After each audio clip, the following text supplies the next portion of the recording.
Hey guys, today I want to talk a little bit about Korean MMOs in the West in general. Because I was watching this Kadi video over here, and he was talking a lot about the problems of Lost Ark and what's going on right now, and how AGS is out of touch, and they're giving us things that are great for us, but in general are a little too late, or just missing the point a little bit. And it got me thinking a little about how Korean MMOs are in general, just like at a base level, and why I think pretty much every single Korean MMO will probably never find huge success in the West.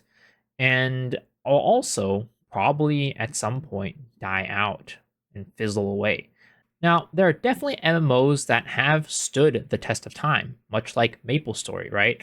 I think that MMO is at least relatively successful here in the West. And I mean, Lost Ark has also been relatively successful here in the West, but I still don't know if it has going to stand the test of time. But even in situations where they are relatively successful over here, they're pretty much never going to be more profitable than what their Korean counterparts are because of our kind of, I guess, stigma against pay to win and things like that. And I think one of the main issues when it comes with these Korean MMOs really has to do with the developer and publisher relationship. When you have a Korean developer develop a game, they're always going to be developing with pay to win in mind. But the thing is, when you port it over to, let's say, the US, right, to the West, well, the West is their culture is very different. Our culture does not like pay to win at all and does not support pay to win.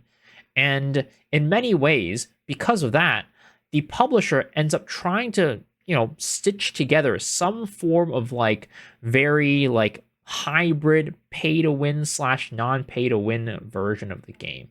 Like they take away a lot of the pay to win aspects, or at least some of them, to try to make it a little bit more palatable to us here in the West, which is basically what happened to Lost Ark.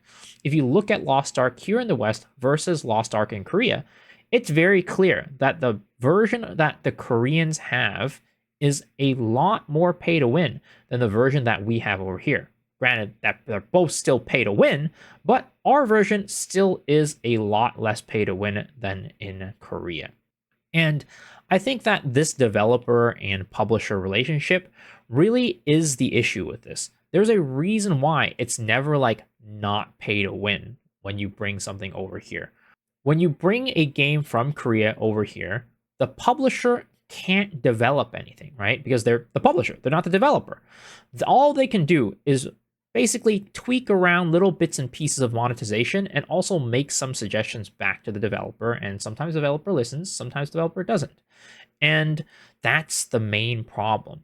No matter what the publisher tries to do with the monetization, they can't fix the problems because the problems were created by the developers to make people pay for the game. So if you take out the, I guess, the payment part, the solution, a lot of times the publisher can't actually add back another type of solution, a less pay to win solution, because they're not the developer. The game was not developed that way. In many cases, if you really want to have a perfect Lost Ark in the West and a perfect Lost Ark in Korea, you definitely would have to have a situation where the developer sends resources over to the publisher, and those developers are solely focused on developing Lost Ark in the West, and you have developers back in Korea developing for Korean version. And unless that actually happens, it's pretty much impossible to make it so that a pay to win from game from Korea becomes successful here in the West, because at the end of the day, the Korean people, they're going to keep developing the game to be pay to win. And when it gets ported over here, it'll be a pay to win game. But the publisher is going to try their best to tweak it in a way to make it less pay to win. But in many ways, again, is going to be an incomplete or kind of just a band-aid fix. It's never going to be an actual fix because they just don't have a way to implement different solutions other than moving numbers around here and there.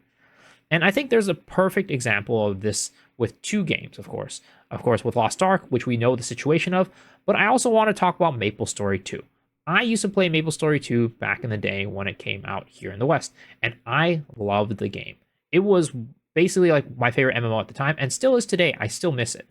But the thing is with MapleStory 2, and the beautiful thing about it was actually not pay to win at all. There were no pay to win systems in MapleStory 2, despite the fact that the Korean version was very pay to win. And here is the problem again with the publisher and developer relationship. Even though they're both Nexon, right? They're Nexon America versus Nexon Korea. We don't have the publishers here to be able to tweak the game like they do in Korea. Despite the fact that they took out every single pay to win aspect of the game in MapleStory 2 here in the global version, the problem was the pay to win, again, existed to fix problems that were created by the developer. So they put in a problem so you can fix it by spending money. And when you remove the ability for us to spend money to fix those problems, well, those problems just stay problems, right? There's no solution to it. And because the developer is not the publisher, so Nexon America was not the developer, they were just the publisher, they could not develop any solutions and put them into the game to fix those problems in other ways that were not pay to win. So we were just left with a game with a ton of problems and no solutions. So I think that is the fundamental problem with Korean MMOs being ported to the West.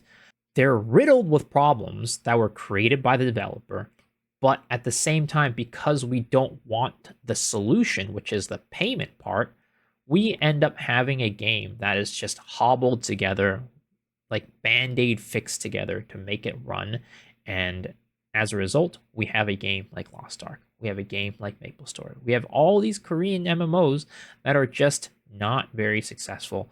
The game itself might be extremely fun, but the systems around the game are just broken because of that relationship.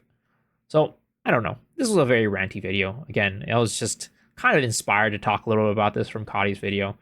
I don't know why, but I don't know. Hopefully you guys enjoyed it. Let me know down in the comment section below what you guys think. And as always, if you enjoyed the video, please remember, hit the like button, hit the sub button, ring the bell for notifications. And also I stream every single night on twitch.tv/MisoxShiru starting at 10 p.m. PST. Though this weekend I'm actually going to be gone. But other than that, I'm live every single day.